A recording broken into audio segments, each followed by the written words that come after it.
예, 여러분 반갑습니다. 앞 시간에 첫 시간에 이어서 이제 여객운송약관의 철도운송 일반에 관한 사항으로 본격적으로 이제 그 공부를 한번 해보도록 하겠습니다. 여러분들 잘 알 겁니다. 철도운송이 어떠한 특징이 있는지에 대해서 여러분들도 뭐 공부를 많이 해왔기 때문에 충분히 알 수 있으리라고 생각하는데, 한 번 더 처음 하시는 분들도 있을 수 있으니까 한번 더 짚어보고 가도록 하겠습니다. 예, 철도 운송의 특징을 보면 첫 번째로 대량 운송이 가능하고 안전도가 상당히 높다, 보장이 된다라고 할 수 있죠. 내가 목적지까지, 출발지부터 목적지까지 안전하게 갈 수 있는 그런 안전한 교통 시스템이라고 우리가 볼 수 있습니다. 자동차에 비해서도 훨씬 더 철도에 대한 안전성은 높다라고 그렇게 우리가 일반적으로 알려져 있죠. 그리고 알다시피 KTX 같은 경우는 약 이제 뭐 경부선입니다. 했었을 때 약 한 1000명에 가까운 960명 정도 되죠. 그런 사람들을 이제 여객들을 수송을 할 수가 있고, 화물 같은 경우도 요즘은 장대 열차라고 해서 여러 컨테이너들도 약 50량 정도 붙여서 이제 시운전을 한번 얼마 전에 하기도 했었습니다. 그죠? 그렇게 대량 운송이 가능한 교통 시스템이라고 볼 수가 있습니다. 또 공공성도 상당히 강하죠. 그래서 이런 부분들, 공공성이 강하다라는 것은 우리가 어떤 때 인지를 할 수 있습니까? 주로 요금 인상이, 지금 보면 이제 지하철, 도시철도 같은 경우도 요금 인상에 대한 부분들이 핫 이슈입니다. 그죠? 그래서 그런 부분들도 이제 무턱대고 요금을 인상을 할 수가 없죠. 왜? 우리 모두 경제 활동에, 이제 서민들의 경제 활동에 가장 기반이 되는 교통 시스템 중에 하나가, 대중교통 시스템 중에 하나가 철도이기 때문에 그런 부분들은 상당히 우리가 우리 일반 시민들의, 우리 국민들의 손과 발이 되는 그런 교통 시스템으로 이해를 할 수가 있습니다. 또 우리나라 철도 운송 같은 경우는 사실은 이런 특성은 이제 단점에 해당될 수 있을 겁니다. 우리나라 철도 운송 같은 경우는 배차 및 문전 운송의 어려움. 문전 운송이 뭡니까? 우리가 쉽게 말해서 영어로 door to door라고 많이 얘기를 하죠. 우리 집 앞에 어떤 창구에 집 앞에서 우리 집까지의 이런 그 서비스가 되지 않기 때문에 이용도가 급감했습니다. 실제로 우리가 그 일제시대를 건너서 유교를 건너서 당시에, 그 이후에 당시에는 철도 수송 분담률이 상당히 높았습니다. 거의 뭐 50% 이상이었죠. 뭐 60%, 70%도 됐지만 그런 철도 수송 분담률이 지금은 상당히 떨어졌죠. 그래서 근데 그럼에도 불구하고 최근에는 여러분들 잘 알다시피 도로 체증이 상당히 심합니다. 그죠? 자동차가 뭐 엄청나게 많이 증가가 됐죠. 근데 그에 비해서 도로 증가율은 따라가지 못했기 때문에 이제 교통 정체에 대한 부분들은 우리가 상당히 이런 사회적으로 많은 비용들을 지출을 하고 있습니다. 그에 따라서 도로가 체증되면 뭐 자동차 사고 처리 비용도 늘게 되겠죠. 그래서 그런 부분들이 단점으로 문제점으로 됨으로 인해서 고속철도가 또 빠른 교통 시스템이 제공이 됩니다. 철도 교통 시스템이 됨으로 인해서 이제 철도 여객 수송 분담률은 점점 더 증가의 추세에 있다라고 보면 되겠습니다. 자, 철도 운송의 장점 다 아는 내용입니다. 자, 전천후 비겁 밤낮, 또 우리가 밤에도 충분히 운송이 가능하고, 또 크게 자연재해가 심하지 않는 이상은 언제든지 운송이 가능합니다. 그죠? 그래서 또 가장 안전성이 가장 높은 교통 시스템 중에 하나로 우리가 인지를 하고 있습니다. 또 대량 수송, 대량 화물의 중장거리 운송의 경우에 또 운송비가 상당히 뭐 컨테이너라든지 이런 트럭들에 비해서 운송비가 저렴한 특징들도 있습니다. 또 이제 큰 기관 교통망으로서 전국적인 네트워크가 잘 갖춰져 있죠. 그리고 상당히 에너지도 절약을 하면서 여러 이런 탄소 배출에 있어서도 자동차나 항공기에 비해서 상당히 큰 장점이 있는 친환경적인 운송 수단으로 우리가 인지를 하고 있습니다. 단점을 한번 알아봅시다. 앞서서 말했던 것처럼 이제 배차 탄력성이 떨어지죠. 스케줄에 따라서 이제 그 열차가 운행이 되기 때문에 새롭게 여객 수송량이 여름 휴가 같은데 늘어났다고 해서 갑자기 열차를 한 대 또 투입하거나 2대 투입하거나 이렇게 하기가 쉽지가 않습니다. 그죠? 그래서 배차 간격이 적고, 또 가까운 거리를 수송할 때는 상대적으로 환적하고 환승하고 또 내지는 물건을 하역하고 하는 부분에 상당히 시간과 노력들이, 장비들이 많이 들어가기 때문에 장거리일 경우에는 여러 장점이 있지만 단거리 수송을 할 때는 상대적으로 운임이 비싼 특징들이, 단점이 있습니다.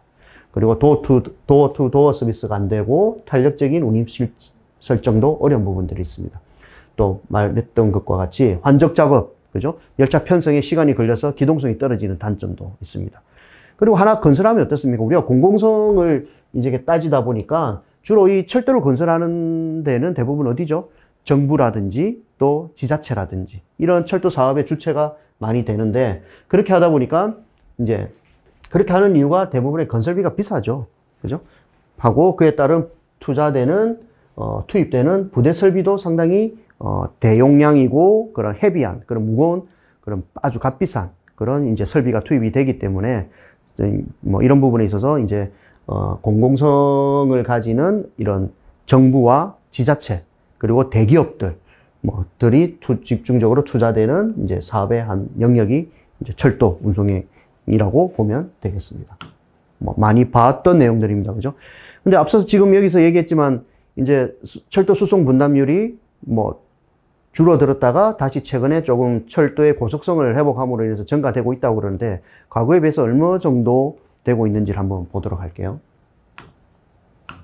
예, 국내 여객 수송량입니다. 화물을 제외한 여객 수송량입니다. 보면 2015년도, 16, 17, 18, 19, 20년도 보다시피 여러분들 20년대는 확 줄어들었습니다. 그죠? 이게 왜 그렇습니까?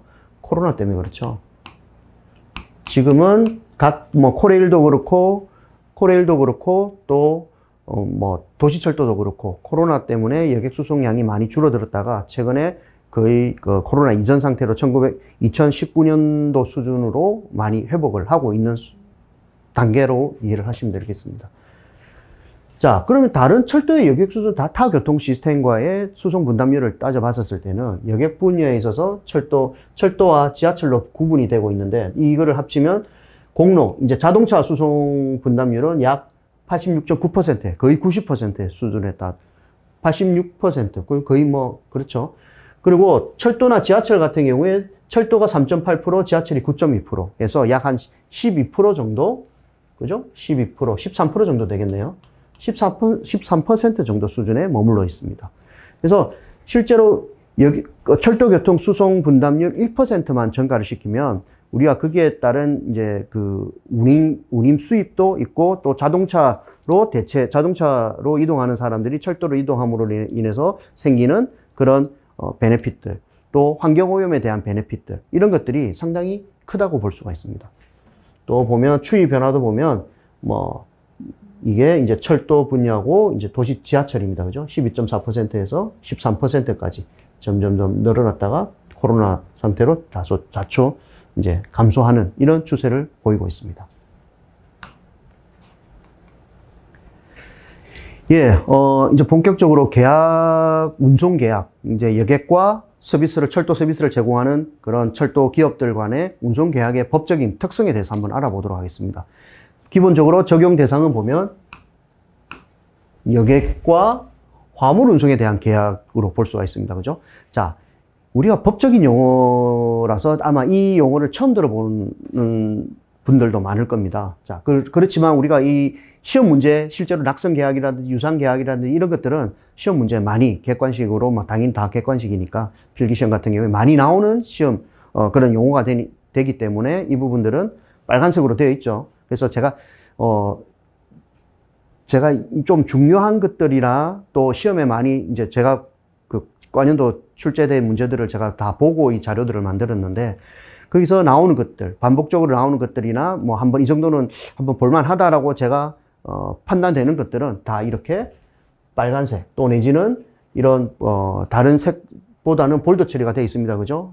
굵은 글씨체로 제가 표시를 해뒀습니다. 그래서 이런 것들은 꼭 여러분들이 마스터를 하고 이해를 하고 그 관연도 문제를 풀다 보면 이게 이렇게 이런 식으로 문제가 출제되구나 라는 사안들을 여러분들이 이해를 하게 될 겁니다. 그러니까 꼭 밑줄 긋거나 볼드 처리되어 있거나 색깔이 들어가 있는 내용들은 이 문제는 시험에 출제된 적이 있구나라고 여러분들이 판단을 하고 공부를 집중적으로 하면 될 것 같습니다. 그죠? 자, 낙선 계약입니다. 낙선 계약. 자, 낙선계약에 반대되는 말은 요물계약이라고 하는데요. 이 낙선계약은 뭐냐면, 자, 봅시다. 당사자 사이, 이 당사자라면 누굽니까? 여객, 내가 서비스를 하는 여객, 또 화물, 화주가 되겠죠. 그죠? 화주와 여객 당사자 과의 누구? 철도 서비스를 제공하는 철도 기업들. 여객 서비스 제공, 코레일이라든지 서울교통공사라든지 이런 기업들이 되겠죠. 그래서 이런 당사자 사이의 의사표시가 합치만 되면 계약이 성립했다라고 보는 겁니다. 다른 형식이나 절차를 필요로 하지 않습니다. 어떤 거? 내가 가겠다.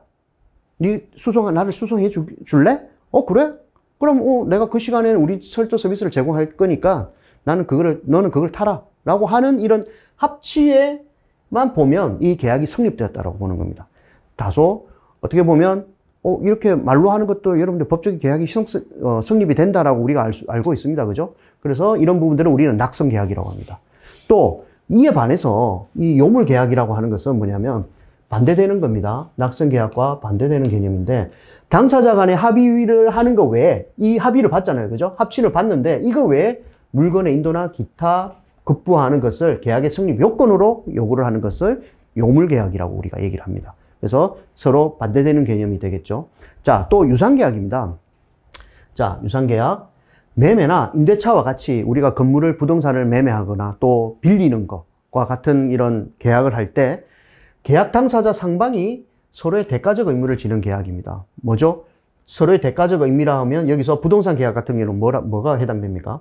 자, 나는 일단은 부동산을 파는 사람은 부동산을 내놓고 그리고 이거를 이용하려는 사람들이 있겠죠. 구매를 하거나 또 뭐 월세로 들어가거나 전세로 들어가거나 하는 사람들은 서로 기브 앤 테이크가 되는 겁니다. 그죠? 그래서 계약 당사자 상방이 서로 대가적 의무를 지는 계약을 우리는 유상계약이라고 일반적으로 얘기를 합니다. 유상계약, 반대되는 의미가 뭐겠어요? 무상계약이죠. 자, 철도 운송에 있어서 어떻게 적용이 되냐면 철도 운송에 있어서 운송인인 철도 경영자가 철도 서비스를 제공하는 철도 기업이 되겠죠. 설비나 인력 이런 것들을 투입하고 운송을 하고 여객은 뭘 지급합니까? 운임을 지급을 하는 거죠. 그죠? 그래서 서로 이런 기브 앤 테이크가 되는 내용들을 우리는 유상계약이라고 얘기를 하고 있습니다.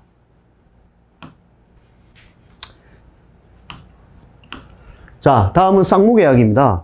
계약 당사자 상방이 서로 상환으로 이행해야 할 때의 성질의 채무를 부담하는 계약을 우리는 쌍무계약이라고 얘기합니다. 자, 문제가 단어가 문장이 좀 어렵습니다. 그죠? 자, 한번 볼게요. 풀어서 철도에서 어떻게 적용될 수 있는지에 대한 부분을 보면, 즉, 여객 운송 계약이 체결이 되면 철도 경영자는 여객을 운송하는 의무를 지게 되는 거죠. 계약이 이미 됐기 때문에. 그리고 여객은 이에 따른 대가적 의의를 갖는 운임이나 요금을 지불하는 의무를 부담시키는 것을 우리는 서로 간에 책임이 있다라고 해서 쌍무계약이라고 얘기를 하는 겁니다. 그리고 여기서 계약 당사자는 상법상 운송인인 철도 경영자죠. 코레일이라든지 코레일 사장 이런 부분들이 될 겁니다. 그리고 그 상대자인 철도 이용자가 즉 누굽니까? 여객이나 화주가 될 겁니다. 이런 사람들이 이제 계약 당사자라고 우리가 얘기를 칭하게 되고, 그래서 이런 서로 이행해야 될 채무를 부담하는 계약을 우리는 쌍무계약으로 이렇게 얘기를 하고 있습니다. 자, 그 다음에 또 시험에 문제가 나오는 게 부담계약, 부정계약이라고 얘기를 합니다. 자, 다소 이 부분들은 여러분들이 좀 한번 제가 봤을 때는 좀 많이 나오는 문제인 것 같아요. 부담계약, 부정계약. 무슨 내용이냐면, 자, 계약 당사자 한쪽이 결정한 정형적인 약관에 대해서 다른 한쪽은 사실상 그대로 따를 수밖에 없는 것. 나는 몇 시부터 열차 운행 스케줄에 따라서 나는 이렇게 가니까 서비스를 제공하니까 너희들은 타라. 근데 내가 여러분들이 타지 않으면 우리는 이런 서비스 기준을 제공을 하고 있으니 여러분들은 거기에서 따라와서 여객을 타려면 타고 타지 않겠다고 그러면 다른 교통수단을 이용하라는 이런 계약의 내용을 우리는 부담계약, 부정계약. 다소 서비스 제공하는 자의 입장에서 보면 일방향이죠.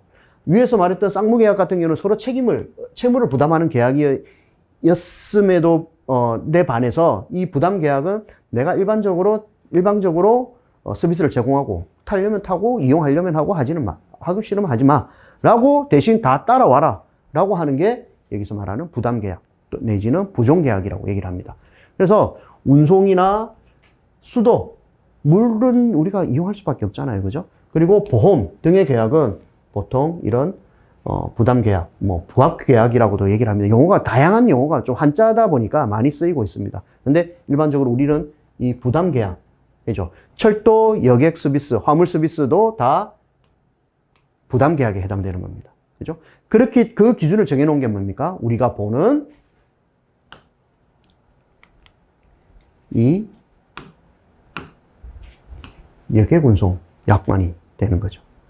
그래서 여객운송 약관을 볼 때 여러분들이 이제 상당히 주의 깊게 봐야 될 내용입니다.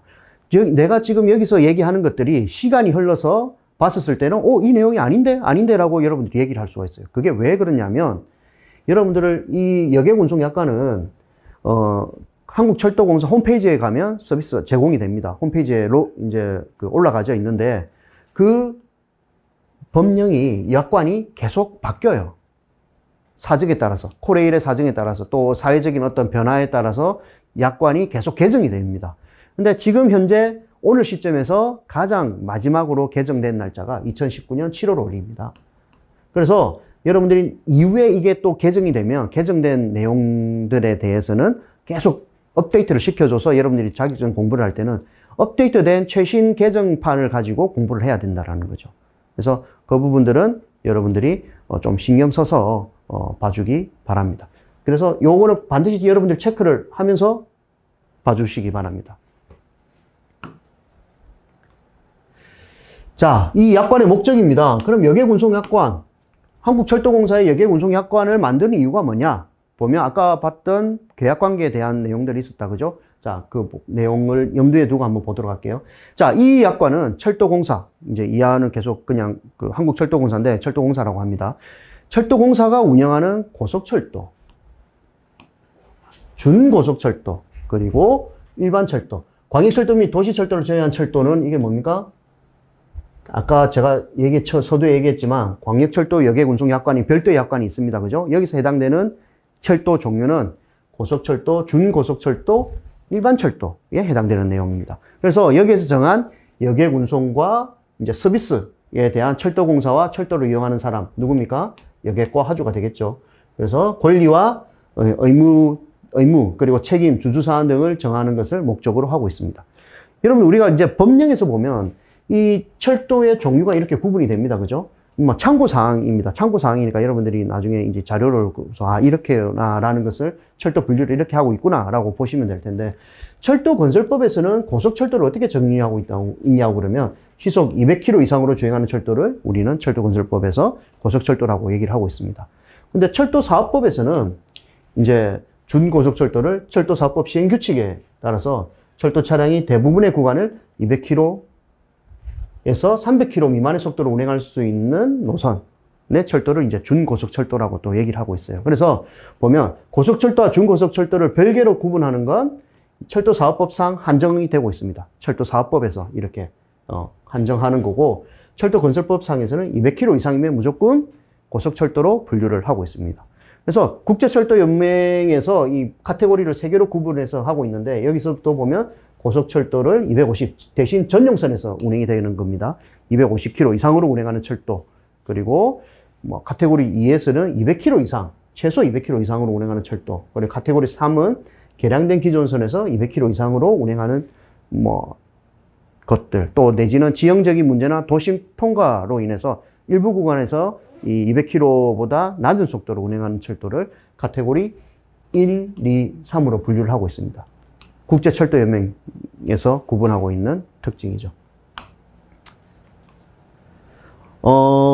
앞서서 얘기했던 것과 똑같습니다. 고속철도는 200km 이상의 속도로 주행하는 철도를 우리 고속철도라고 일반적으로 칭하고 있고, 이런 고속철도와 준고속철도, 그리고 일반 열차 등 세 분류가 여기에서 말하는 여객운송약관의 적용 대상이 되는 겁니다. 그죠? 그래서 이런 내용들을 보고 보통 해당되는 열차들, KTX 산천, KTX 다 해당되는 거. 중고속 열차, 또 일반 열차들도 뭐 ITX 새마을, 또 누리로 이런 열차들도 다 포함이 됩니다.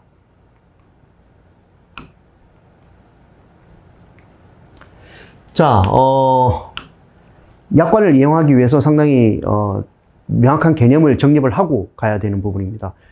빨간색으로 되어 있죠, 그죠? 시험 문제에 많이 나오는 내용입니다.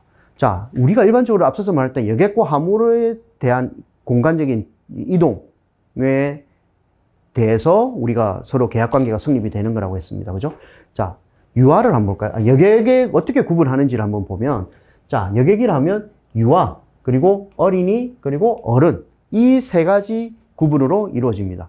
자, 유아는 연령을 어떻게 분류를 하고 있느냐?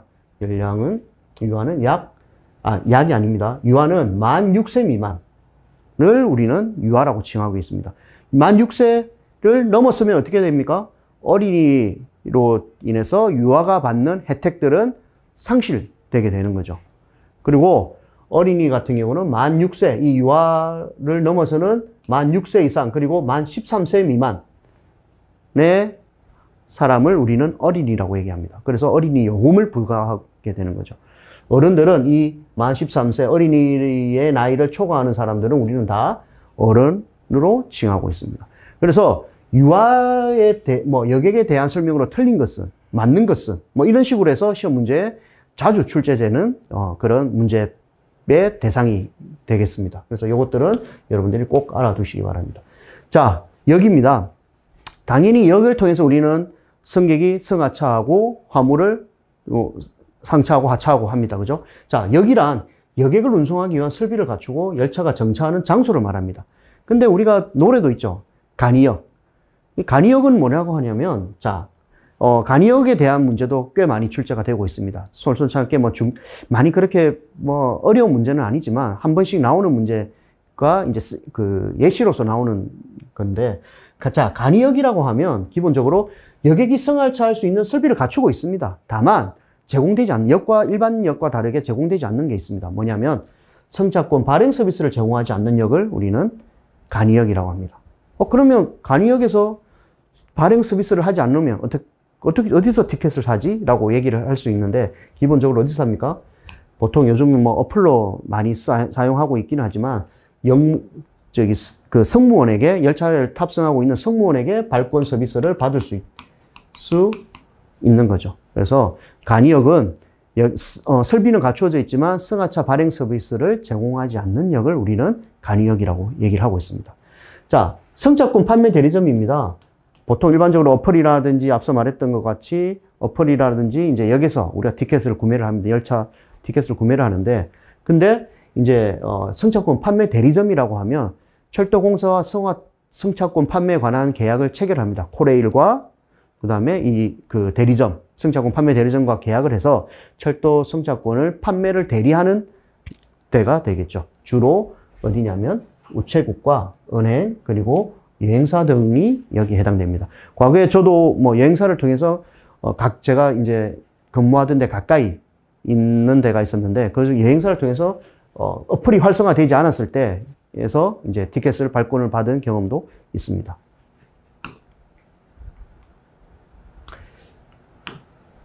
자, 열차입니다.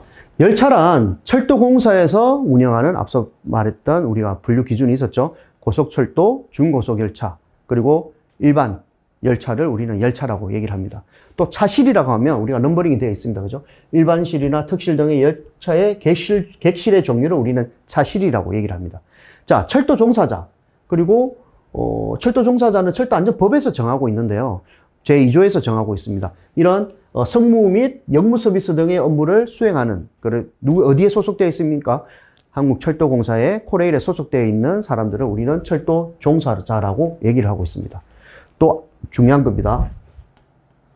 7번 7-하고 7항과 7-2가 있는데, 자, 운임이란 열차를 이용해서 장소로 이동한 순수한 이동의 대가를 우리는 운임이라고 합니다. 아까 말했던 그런 부가적으로 이용하는 서비스 같은 경우는 우리는 요금이라고 얘기를 하는 거죠. 어떤 것들입니까? 특실요금, 또 KTX 시네마, 지금은 없어졌지만 시네마 등등도 부가적인 서비스죠. 이동에 대한 것과 더불어서 그 기준으로 일반실과 비교했었을 때 이제 특실을 이용할 때는 좌석이 어떻습니까? 더 넓고, 이제 뭐 한 열도 보면 일반실은 4칸으로 제공이 되지만 특실 같은 경우는 3칸으로 인해서 훨씬 더 좌석이 넓습니다. 그죠? 이런 것들은 다 요금의 서비스의 대가로서 지불하는 요금이라는 겁니다. 그래서 우리가 얘기할 때 기준, 약관에서 반복적으로 나옵니다. 기준, 운임, 얘기가 나올 겁니다. 기본적으로 이동에 대한 대가와 여기서 부가적으로 뭐가 붙습니까? 서비스에 대한 대가로 요금이란 개념이 적용이 되는 거죠. 그리고 부가운임이라 하면 철도사업법 제10조에 따라서 기준운임과 요금 이외에 추가로 받는 운임을 우리는 부가운임이라고 합니다. 노란색으로 되어 있는 철도안전법 제2조와 철도사업법 제10조는 사실은 다음 페이지에 설명이 나와 있는데요. 제가 언급을 되어 있지만 중요한 건 철도 종사자의 개념을 한번 어디에 해당되는지에 대해서만 한번 보도록 할게요. 자, 철도 종사자. 자, 운전 업무 종사자, 기관사에 해당될 겁니다. 또 관제사, 또 열차에 탑승하고 있는 여객 승무원, 역에서 근무하는 여객 역무원, 또 공사 현장에서 현장에 있는 작업 책임자, 그리고 안전법에서 정하고 있는 철도 운행안전관리자 등등은 우리가 모두 철도 종사자라고 얘기를 하고 있습니다. 철도 종사자에 대한 해당되는 사항이 아닌 것으로 이제 종종 시험 문제 출제가 되기도 합니다. 그래서 요 붉은색으로 체크되어 있는 밑줄 그은 내용들, 볼드 처리되어 있는 것들은 반드시 여러분들이 이해를 해주시기 바랍니다.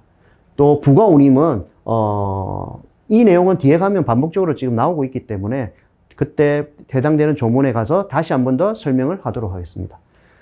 예, 이번 시간은 여기서 마치도록 하겠습니다. 예, 감사합니다.